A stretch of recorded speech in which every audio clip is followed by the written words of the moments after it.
It was good, y'all. This is Joe, Asia Travel Guy, and I'm currently living in Okazaki City, Japan, Aichi Prefecture, and it's a cool city. If you haven't heard of it, then click this link right here because I made a nice video about it. It's cool. So what I wanted to talk about today is just a little bit about, not really black in Japan, but really for more black people to be aware of other cities that are in Japan outside of the big ones. I realized that a lot of black people like to run to the big cities because that's where everything's happening, and that's cool. You know, I think Tokyo seems pretty cool. I've been to Osaka, Kyoto. Those cities are amazingly awesome, and I can definitely see why they are so sought after when people are coming to Japan. However, there are benefits and there are, I guess, disadvantages to being in either a big city or a small city. So I would say being in a small city, well, Okazaki is not really a small city. It's compared, let's say, if it's a tier system, Tokyo and Osaka first tier, Kyoto is second. I would say Okazaki is third, and it's probably like at least like a 4 or 5 tier system kind of city. But Okazaki is a pretty cool place, and one reason why I love it is because the people here are so nice. One thing that I've been told, and this could be true or not, I'm not sure. One thing I've been told is that you get more people being kind to you in smaller cities, at least in Japan, than you do in big cities. This was true for me in China. This was true for me in Malaysia. So yeah, it was really, you know, that's what I have experienced in all the countries I've been to, you know. So, and also within Okazaki, you get, you know, people asking you to come to your home for dinner, not your home. You get people asking you to come to their home for dinner or just to go out, and many times they'll pay, you know, if it's not half and half, and it's really, really cool, you know.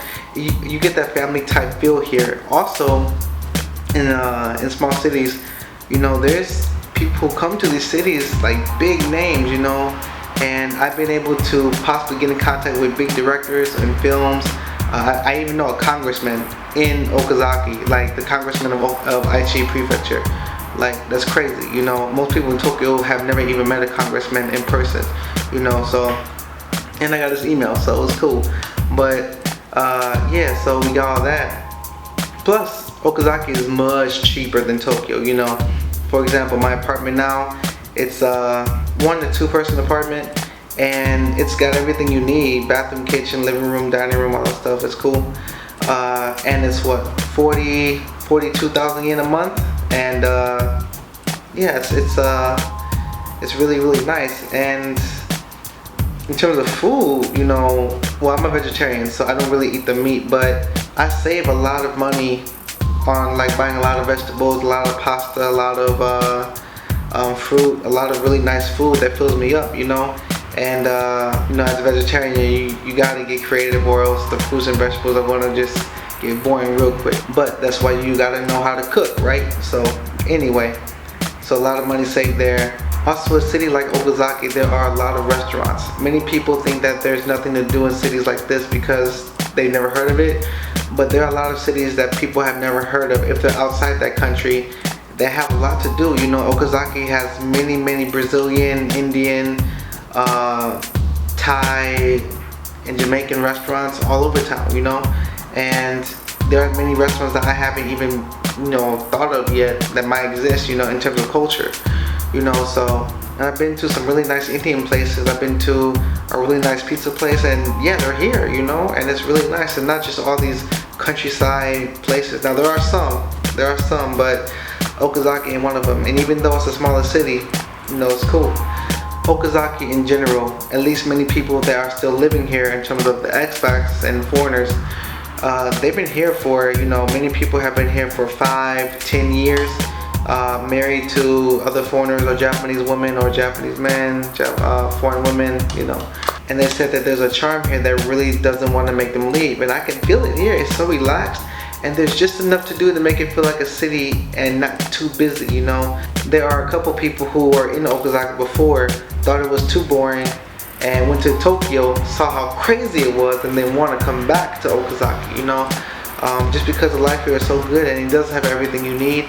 It's extremely affordable, and there are so many people here. There's so many connections to be made in the city, you know. and probably in many other smaller cities. In terms of Tokyo and bigger cities, from my personal experience, extremely expensive for the same stuff. Rent is skyrocket high. If if you have a job in Tokyo for 250,000 yen, you can save much more in a smaller city than you ever could in Tokyo. And thus, depending on your work situation, of course, if you can live in Tokyo, then go ahead.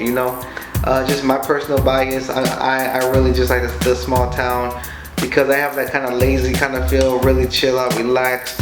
And if you're a really big city goer, then hey, go ahead, it's all good. But one thing I will say is that with my salary now, I will not say my salary, but it is decent.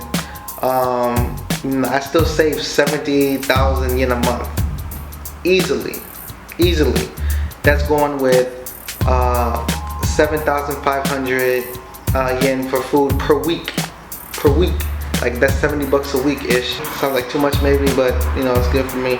So 70 bucks a week for food.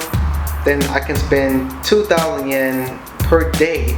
2,000 yen is what, 15 to 17 bucks a day for myself for food or just anything. Basically, I can eat out. Basically, I can go out to eat every night if I wanted to, every single day of the week. You can't do that in Tokyo, or at least from what I've been hearing, you can't do that in Tokyo. So I can go to pizza restaurants, Indian restaurants, Thai restaurants, so many cool restaurants every day of the week based on my budget, and I'm still saving about 700 bucks a month, and yeah, some people can save more, some people save less, but 700 bucks, that's a round trip to Korea and America and back, so hey, it's all good. But I feel a small town for me is perfect, and don't diss out the small towns just because you haven't heard of it, now if it's full countryside, do your research on that area, but a smaller city, nah, it ain't bad, it's not bad at all. Alright y'all, that's really all I gotta say. If you have any more questions about being in a smaller town, feel free to ask me. Also, really quick, I want to give a YouTube shout out to another channel. She just started, but her videos and her graphics and her videos are amazing. And she's an upcoming YouTuber, and she seems like she has really great content, and I feel like she's going to be a great YouTuber to come. So Christina at Wonder Curves, her link is in the description below. Also click the link right here. And yeah, she's a really cool friend of mine. Also, within this like video thing, I want us to really get connected with each other, really get to know each other's channels and each other's countries that we're staying in, and just who we are as a black culture in Asia. So yeah, that'd be pretty cool. Alright y'all, that's it. Asia Travel Guy out. Peace.